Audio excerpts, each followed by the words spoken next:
So early on in my life, it was my poor dad who always said to me, you know, Robert, go to school and so you get a high-paying job. And so my poor dad's core value was to be an employee. He wanted job security, promotions, a steady paycheck, and all this. And so it was my rich dad who said to me, he says, you know, Robert, if you really want to be rich, learn to build businesses. It made more sense to him to work hard to build a business, something you owned and something you could pass on for generation to generation to your kids. Whereas my poor dad said work hard, but my rich dad said, why would you work hard for something you'll never own and you can get fired from right away? Again, that was the difference in values. So my rich dad suggested I learn how to be a business owner and learn how to be an investor.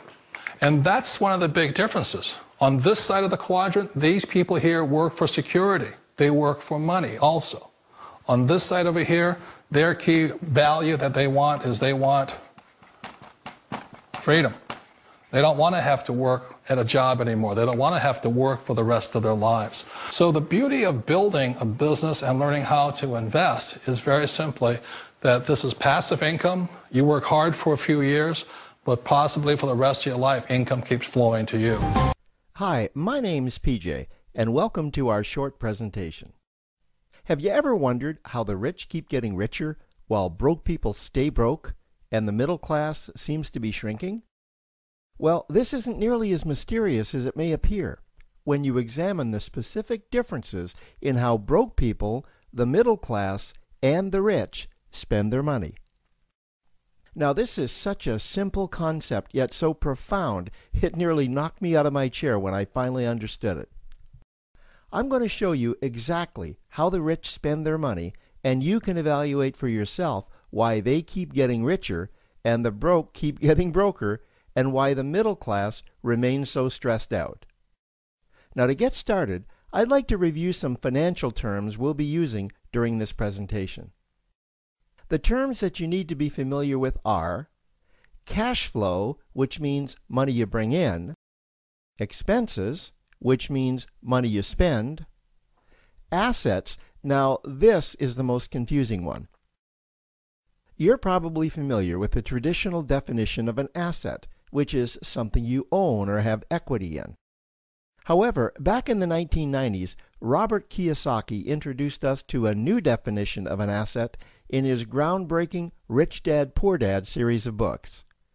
Robert taught us that an asset is something that pays you, and that's the definition we'll be using here. Liabilities is the last term, and it's defined as things that cost you money. As an example, a house is typically viewed as an asset. But can it actually be a liability? Yes. With our revised definition, anything that costs you money is a liability, not an asset.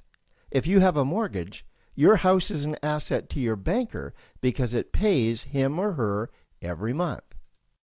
But could a house also be considered an asset to you? Yes, in the right circumstances it could, when it pays you money. Let's say you buy a house and you rent it out, and it paid you a positive cash flow every month after all expenses. That would then be considered an asset.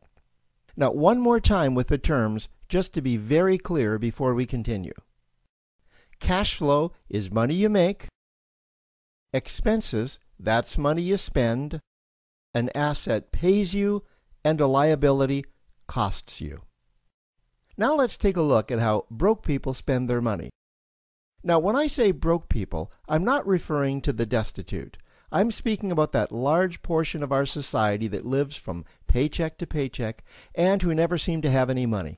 In fact, most times there's more month left at the end of their money, and I'm sure many of you can relate to that group. On payday, broke people buy what I'm going to call stuff. Well, what's stuff? Well, that's inexpensive things that people buy that they don't really need to survive. You go into someone's house and you can't find any counter or tabletop space in the whole house because of all the stuff on it. Their house and their cars are full and cluttered with stuff. Well, where do they get all this stuff? They buy it at the flea market, at the garage sale, at the dollar store, at the craft show. So cash flow comes in and then it goes straight out the expense column to buy stuff. You see, broke people never really educate themselves on assets and liabilities. They justify buying all of this stuff by claiming that it costs so little. But over the years, it's all they ever have. The problem is their cash flow never produced or created more cash flow. Now, please understand, I'm not undermining or taking any shots at this or any group. I just see a lot of financial difficulty out there, and it really doesn't need to be that way. Creating wealth isn't a mystery, it's a formula. The only reason someone doesn't create wealth is because they either don't know the formula or they don't apply the formula. Now let's take a look at the middle class. The middle class is the group that society mistakenly thinks are rich. They're not. Yes, they typically earn a six-figure income, and many of them appear rich, but it's what they buy with their money that keeps them prisoners of the middle class. What they typically buy are liabilities. Remember the definition of a liability? Things that cost you. By buying liabilities, the money gets pushed up and out their expense column. Liabilities are items like cars, boats, houses, airplanes, credit card debt. Now let's see just how this happens. The middle class gets a nice paycheck, let's say $10,000 for the month. They then split that down the middle and they pay their monthly expenses with half, and with the other half, they make a down payment on a new car. The car costs $5,000 down, and after they add on the insurance and the maintenance, that liability now costs $1,100 new dollars every single month. A few months go by, and they want a boat, then a vacation home, a Rolex watch on their credit card, a vacation on their credit card. And before you know it, their liabilities have raised their expense levels to near or above their income levels. They actually spend equal to or more than they make. Meaning that they have to go to work and make a certain amount of money every single month just to cover their liabilities. The other important issue with both broke people and the middle class is that normally all of their cash flow is dependent on their own effort. Meaning that they've educated themselves to exchange their knowledge and expertise for someone's money. Also, the money they earn is usually the highest taxed form of income. Here's an example. An attorney is knowledgeable about law, so people pay him or her in exchange for that knowledge on an hourly basis. The problem here is that if the attorney isn't sharing that knowledge with a client, then the attorney isn't making any money. This causes lots of stress and anxiety in their lives, and if you ever ask them to take an afternoon off to play golf with you, well, they very rarely can because of how much money it'll cost them to take that time off. On the surface, life's pretty good. The reality is that it's a roller coaster ride. That's the middle class. Now, I know this group very well because for a great deal of my adult life, that was me. Now let's take a look at how the rich people spend their money. Rich people acquire assets. Again, an asset is something that pays you.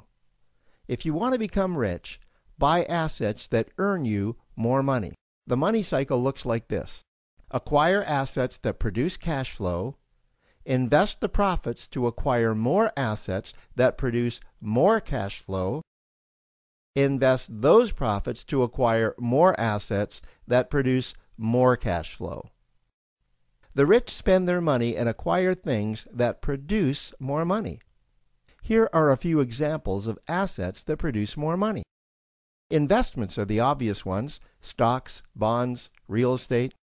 Education is another asset. If you learn how to do something that produces more money for you and you actually do it, that's buying an asset. There's a great quote that goes, "If you think education is expensive, you should see how expensive stupidity is." Another example of assets you can acquire that pay you are cash-generating opportunities. especially those opportunities that can create a passive cash flow. Passive meaning that once you build it up, the money continues to flow whether you're still building it or not. Here's a small example. Let's suppose you bought a pinball machine and you put it in a barber shop, and you don't spend any of the profits. You save them until you can buy another pinball machine and put it in another barber shop. This, by the way, was Warren Buffett's first business.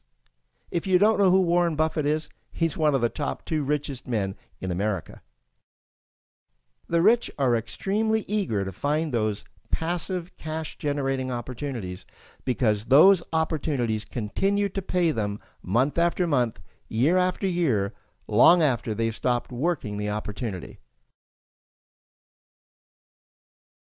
You know, I see this happen again and again with successful entrepreneurs.